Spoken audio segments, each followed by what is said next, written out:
A scrawny kid from Texas, barely taller than his rifle, standing alone on a burning tank, mowing down waves of German soldiers in a snowy French forest. Sounds like a Hollywood blockbuster, right? Except this isn't fiction. This is the true story of Audie Murphy, the most decorated American soldier of World War II. A farm boy who became a legend, a hero who helped liberate Europe, and a man whose courage defied belief. Whether you're watching from the heart of America or the historic cities of Europe, this tale will grip you. Welcome to War and Warriors, where we bring history to life. Buckle up. This is Audie Murphy, to hell and back.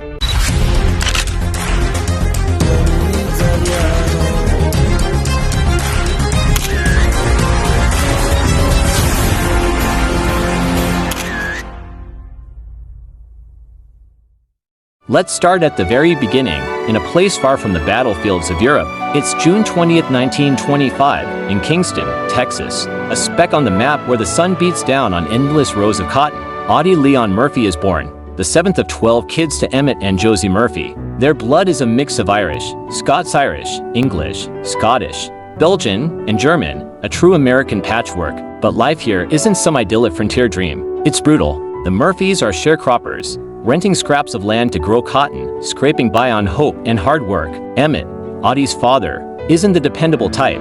He's a dreamer who'd rather wander off than face the grind. Josie, his mother, is the family's rock, with long, flowing hair that Audie later called the most beautiful I've ever seen. But even her strength can't fend off poverty. By age 10, Audie's out of school, picking cotton for $1 a day, about 18 bucks in today's money. He's hunting rabbits and squirrels with a beat-up .22 rifle to keep his siblings fed. In his own words, from his autobiography To Hell and Back, he said, "We were sharecroppers, just plain dirt farmers. We scratched a living out of the ground. Then, life deals a double blow. Emmett abandons the family for good, leaving Josie to raise the kids alone. In 1941, she dies of endocarditis and pneumonia at just 46. Audie's only 16, and his world collapses." He later wrote, "When she passed away, she took something of me with her. It seems I've been searching for it ever since." His younger siblings are sent to an orphanage, and Audie bounces between relatives, working odd jobs to survive. He's small, weary, and quiet, but there's a fire in him, waiting to ignite. Everything changes on December 7, 1941. Japan attacks Pearl Harbor, and America is thrust into World War II. Audie, burning with patriotism and desperate to escape his circumstances, tries to enlist. At 5 feet 5 inches and 110 pounds, he's a walking toothpick. The Marines laugh him off. The Navy says no. Even the paratroopers turn him away. Too young, too small. But Audie's not one to quit. He stuffs himself with food to gain weight and gets his sister Corinne to swear a fake affidavit bumping his birth year to 1924. On June 30th, 1942, he walks into the Army recruiting office in Greenville, Texas, and signs up.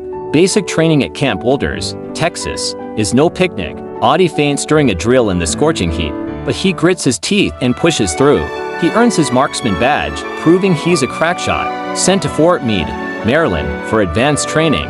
He's still the baby-faced kid nobody takes seriously, but Audie's got something the others don't, an unbreakable spirit. In February 1943, he ships out to Casablanca, Morocco, with Company B, 1st Battalion, 15th Infantry Regiment, 3rd Infantry Division. The boy from Texas is about to meet the war head-on. Sicily, July 1943.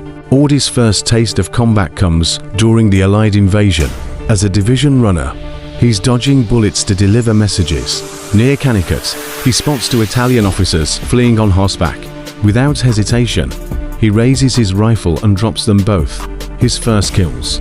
It's a grim wake-up call to the cost of war. By September, he's in mainland Italy at Salerno, where his platoon gets pinned down by German machine guns along the Volturno River.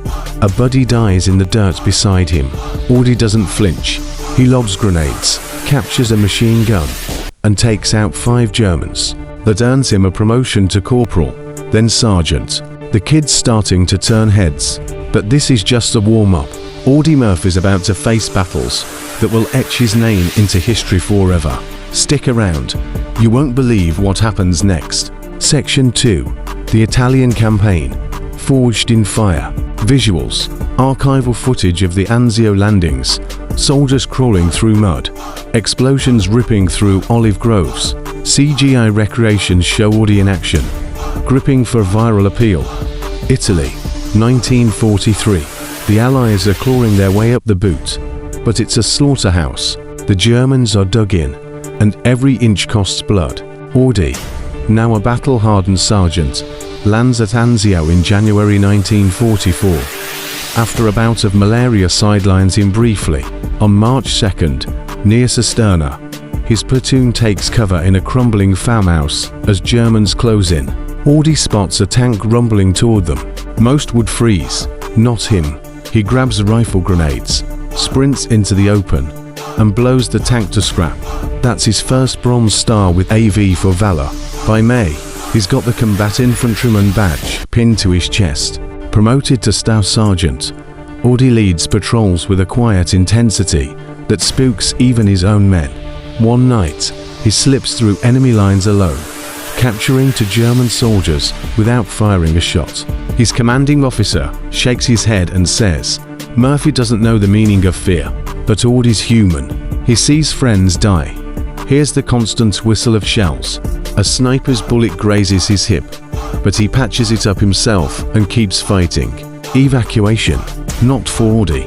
August 1944, southern France. Operation Dragoon. The Allies storm the beaches, and Audie's in the thick of it near Ramartal. This is where things get personal. His best friend, Lati Tipton, is gunned down by a German pretending to surrender. Audie snaps. Rage takes over. He charges the machine gun nest, kills 6, wounds 2, and captures 11. The Distinguished Service Cross gets pinned on him, but Audie's haunted. He later wrote, "I remember the experience as I do a nightmare. A demon seems to have entered my body. Some call it vengeance. Others call it survival. Either way, it saves his platoon." That stunt earns him a battlefield commission to 2nd Lieutenant, a rare honor for an enlisted man. At 19, he's leading men twice his age, his boyish face hiding a warrior's heart. But the war's grinding him down. The screams of the dying, the stench of battle, it's all sinking in. Yet Audie keeps moving forward, one bloody step at a time. Italy forged him, but France will define him. One freezing day in 1945, Audie Murphy will do the unthinkable and become a legend. Don't go anywhere. January 26, 1945. Holtzweiler, France. It's freezing, the ground blanketed in snow. Company B is a shadow of itself. 19 men left out of 128. They're staring down 6 German tanks and 250 infantry charging through the trees. Audie, now a 2nd lieutenant, is in command. The odds are hopeless. He orders his men to fall back to the woods, but he stays at his post, calling in artillery strikes by phone. Shells scream overhead, but the Germans keep coming. A US tank destroyer nearby takes a hit and bursts into flames. Its crew bolts for cover. Audie doesn't. He climbs onto the burning wreck, knowing it could explode any second. He grabs the .50 caliber machine gun and opens fire. Alone, exposed on 3 sides, he's a sitting duck. But Audie's not thinking about dying. He's thinking about his men. The Germans charge, wave after wave, some as close as 10 yards. Audie cuts them down, the gun roaring in his hands. For a full hour, he holds the line, killing or wounding 50 enemies. Here's what his Medal of Honor citation says. 2DL Murphy commanded Company B, which was attacked by 6 tanks and waves of infantry. He ordered his men to withdraw to prepared positions in a woods, while he remained forward at his command post and continued to give fire directions to the artillery by telephone. Behind him, one of our tank destroyers received a direct hit and began to burn. Its crew withdrew to the woods. 2DL Murphy climbed on the burning tank destroyer, which was in danger of blowing up at any moment, and employed its .50 caliber machine gun against the enemy. He was alone and exposed to German fire from 3 sides, but his deadly fire killed dozens of Germans and caused their infantry attack to waver. The enemy tanks, losing infantry support, began to fall back. A bullet tears into his leg. but Audie ignores it. He keeps firing until the ammo runs dry. Only then does he limp back to his men, fusing medical help. He rallies them for a counterattack, driving the Germans back. That day, Audie Murphy saves his company from annihilation. When asked why he did it, he shrugs and says, "They were killing my friends." On June 2, 1945, President Truman pins the Medal of Honor on him. Audie's just 20 years old. The war's not over yet. Audie's got more battles to fight and more demons to face. Keep watching. Section 4. End of War and Accolades, A Hero's Return. By the time the war ends in 1945, Audie Murphy's chest is heavy with medals, 33 in total.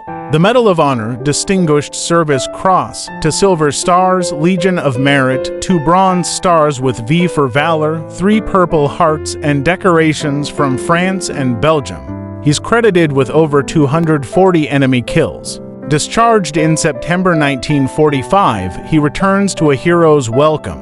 Life magazine slaps his face on the cover, calling him America's greatest warrior. He's 20 and the world's at his feet. But Audie's not chasing fame. He's haunted by the friends he lost, the lives he took. Back in Texas, he tries to find normalcy, but the war clings to him like a shadow. Little does he know, his next chapter is about to take him somewhere unexpected, Hollywood. Section 5. Hollywood and the Human Struggle, Post-War Life. Enter James Cagney, Hollywood big shot. He sees Audie's Life magazine cover and thinks that kid's got star power.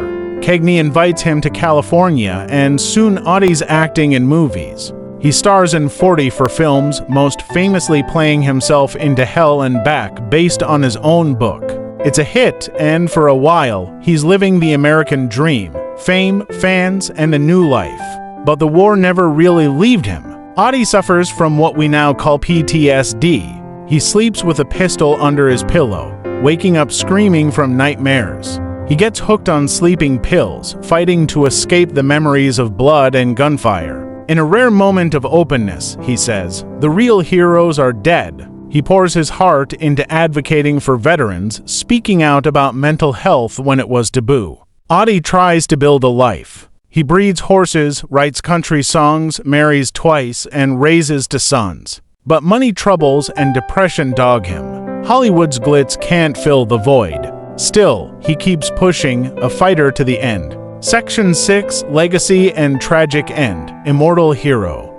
May 28, 1971. Audie's on a business trip when his plane crashes in Virginia. He's 45. The nation mourns, and he's buried at Arlington National Cemetery with full military honors. His grave becomes one of the most visited, second only to JFK's. Museums spring up in his honor, and his story inspires books, films, even a veterans club. Audie Murphy wasn't just a soldier. He was proof that courage doesn't need size or status, just heart. As one veteran put it, Audie showed what one man can do. From Texas to the battlefields of Europe, his life was a testament to grit, sacrifice, and humanity. If Audie Murphy's story moved you, hit that like button, subscribe, and share this video. Who's your favorite war hero? Drop it in the comments below. Thanks for watching War and Warriors. Let's keep history alive.